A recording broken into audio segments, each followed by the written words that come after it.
Nih setelah kita diskusi nih kan udah terbayang nih apa aja yang mau dikerjakan gitu ya untuk anak-anak kita. Apa aja yang mau dipersiapkan sehingga mereka bisa dilepas ke dunia bebas gitu ya kan. Nggak mungkin kita kurung terus anak-anak nih kan, Oh, kan mungkin. mereka harus bersosialisasi, menemukan jodohnya gitu kan, berkeluarga, terus dia harus juga mencari kerja atau mungkin jalan-jalan kayak kemana, itu kan nggak akan mungkin selalu di lingkungan rumah gitu kan. Nah, seandainya itu semua tuh sudah kita jalani ya, terus kita misalnya ingin setelah mendengarkan semua diskusi berdua nih, sekiranya jika ada satu hal yang ingin mulai diubah setelah diskusi kita kali ini, apa kira-kiranya langkah pertama yang perlu dilakukan untuk anak-anak kita di rumah ini? Soalnya kayak ya tadi ya sekilas kita dapat obrolan gitu ya, uh, punya anak dua, yang satu bisa diandalkan, yang satunya lagi dianggap bandel gitu kan. Itu kan sebetulnya miris ya dalam hati lah. Tidak ada sebenarnya anak yang bandel, yang ada tuh mungkin anak yang istilahnya tidak terpenuhi kasih sayang yang baik ya, atau dia ada luka tersendiri ya, sehingga sikap itu menunjukkan ekspresi dari apa yang dia rasakan gitu. Tapi kita sebagai orang tua menilainya itu adalah hal yang bandel, melawan, terus istilahnya tidak mau patuh gitu ya. Di sisi lain, seandainya kita melihat dari sisi pandang anak, mungkin itu bentuk kekecewaan dia terhadap apa yang telah terjadi sama diri dia.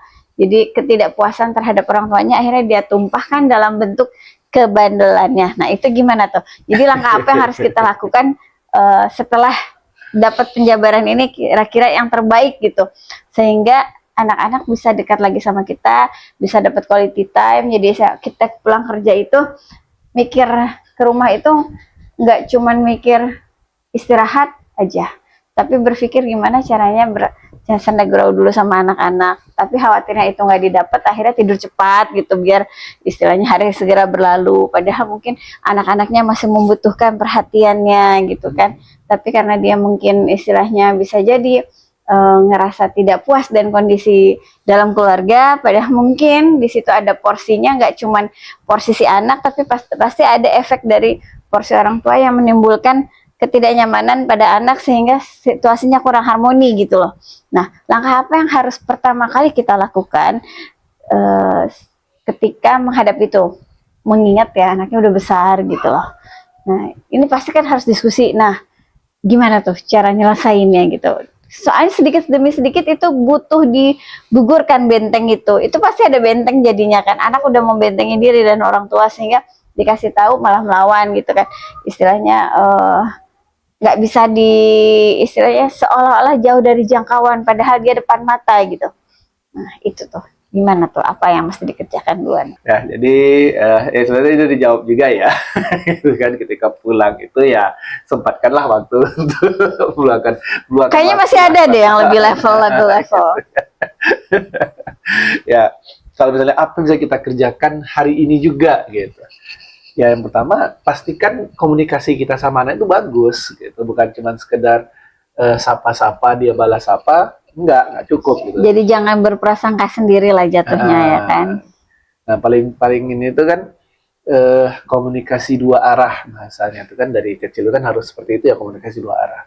Nah ketika anak sudah dewasa pun gitu harus terjadi juga tuh komunikasi dua arah, walaupun mungkin gayanya berbeda-beda gitu ya. Ada yang butuh suasana, ada yang butuh dikasih makan dulu, ada yang butuh waktu gitu ya.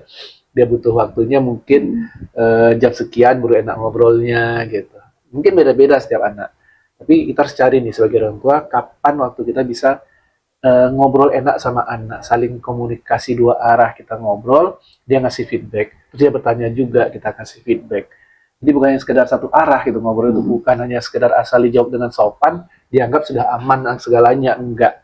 Justru anak tuh kadang menjawab sopan itu justru menyembunyikan sesuatu gitu. Jadi kalau dia nggak mau jawab panjang lebar, pasti itu jelas ada sesuatu yang dia sembunyikan, walaupun dia jawabnya dengan sopan. Ya. Nah jadi mulailah bangun komunikasi lagi gitu kepada anak. Kita coba nih nanya responnya seperti apa gitu. Kalau cuman satu kata, dua kata, asal jawabnya sopan saja, tapi ada sesuatu. Dia tidak nyaman untuk berkomunikasi Ya. gitu ya. Nah, kalau di beberapa konten itu kan ada bahasa itu gini, semakin aneh-aneh kelakuan anak, gitu ya. Semakin berarti- ada sesuatu dia. bukan. Justru dia semakin merasa nyaman sebenarnya dekat orang tuanya. Gitu. Ketika kelakuannya tuh yang kayak Nyeleneh. gazi gitu lah, kayak gazi gitu, yang gitu kan. Sebenarnya dia merasa nyaman dekat orang tuanya. Gitu. Nah, Ekspresif maksudnya kan, semakin gitu. ekspresif Semakin dia anak, ekspresif, sebenarnya dia sedang merasa nah, nyaman. sebenarnya dia merasa nyaman dengan kita. Artinya apa kebalikannya? Kalau anak sudah menjaga ekspresinya banget depan Jaim kita, gitu ya, jaim. nah, dia ada sesuatu tuh. Gitu. Jaim. Ya, ngobrolnya seadanya, secukupnya gitu. Karena itu berarti ada sesuatu. Nah, jadi cobalah dibangun kedekatan di keluarga itu sampai anak itu ngerasa sebebas-bebasnya untuk berekspresi di depan kita. Ya mungkin beda usia, beda ekspresinya gitu ya. Udah dewasa mungkin cara berekspresinya juga udah berbeda dengan lebih banyak berkomunikasi. Kalau yang kecil mungkin masih teriak-teriak ekspresinya gitu kan. Hancur-hancurin barang gitu kan. Nangis-nangis. Ya bakis gitu kan.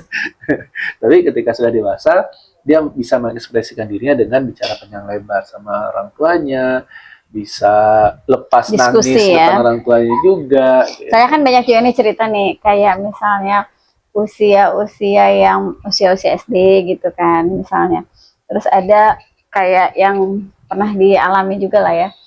Ketika berada anak-anak kita, ketika berada di lingkungan yang tidak ada kitanya, dia begitu mandiri gitu kan. Begitu mandiri, begitu istilahnya santun dan segala macam. Begitu tahu kita pulang, merasakan dia zona kenyamanannya itu. Begitu merasakan zona kenyamanan, keluarlah suara-suaranya kan, yang dia mau menangis, yang dia mau segala macam. Jadi sampai-sampai orang sekitar tuh bilang gini, kok uminya pulang jadi rewel, kok uminya pulang jadi mudah nangis, kok uminya pulang jadi bla bla bla bla gitu. Padahal di situ itu sendiri si anak itu sedang merasa, oh kenyamanan aku sudah pulang, aku bisa berekspresi gitu. Karena dia tahu mungkin ketika uminya belum pulang, kalau dia terlalu ekspresif dia bakal kena marah gitu. Jadi dia nunggu uminya pulang baru berekspresif. Jadi jangan salah sangka, bukannya anak tidak mandiri ketika orang tuanya pulang, sebetulnya dia sedang menunjukkan potensi kenyamanannya gitu ya. Kan sering kali di situ misalnya lagi di rumah neneknya gitu, dia begitu menjaga diri segala macam, begitu orang tua datang ke rumah neneknya langsung dia nangis, langsung dia bibu gitu, mengeluarkan semua potensi yang dia rasakan gitu. Sebetulnya bukan karena dia jadi rewel, dia jadi manja karena di depan orang tuanya, jadi tidak mandiri, bukan juga, tapi dia merasa kenyamananku datang, aku bisa berekspresi seperti apa saja. Tidak akan dimarahi gitu kan. Kalau mungkin belum datang, orang tua bisa jadi dimarahi ya kan. Ya gitulah ya apa. Ketika anak itu ngerasa apa bebas berekspresi itu sebenarnya dia ngerasa nyaman sama kita. Gitu ya. Ketika dia kadang gini, dia belum mau mandiri, gitu ya, masih pengen manja-manja. Ya kita lihat dulu aja, dia manja-manja ini karena memang tidak mampu mandiri atau karena belum mau gitu. Berbeda antara tidak mampu dengan tidak mau gitu ya. Nah ini kita bisa lihat nanti misalnya dia sekolah, di sekolah seperti apa laporan gurunya? Oh bagus, mandiri segala macam, tapi di rumah manja. Nah, artinya di rumah dia nggak mau mandiri gitu aja gitu. Dia masih pengen menikmati kasih sayang orang tuanya. Ya udah biarkan saja gitu. Artinya sebenarnya dia bisa mandiri, cuman belum mau gitu. Karena dia masih pengen manja-manjaan. Nah kalau yang model kayak gini sering-sering aja nih dijauhkan dari kita gitu kan, dititip kemana, disuruh pergilah kemana gitu, sehingga kemandiriannya terus terasa di luar sana gitu. Dan yakinlah sebenarnya ketika anak-anak ini bisa mandiri jauh dari kita, ya lebih jauh pun sebenarnya mereka sanggup gitu. Jadi jangan takut mau ngelepasan jauh-jauh dia selama ini nggak mandiri gitu, enggak. Karena sebenarnya kan kita juga yang dari kecil sudah mengajarkan mereka kemandirian, mereka tuh bisa, cuman belum mau gitu.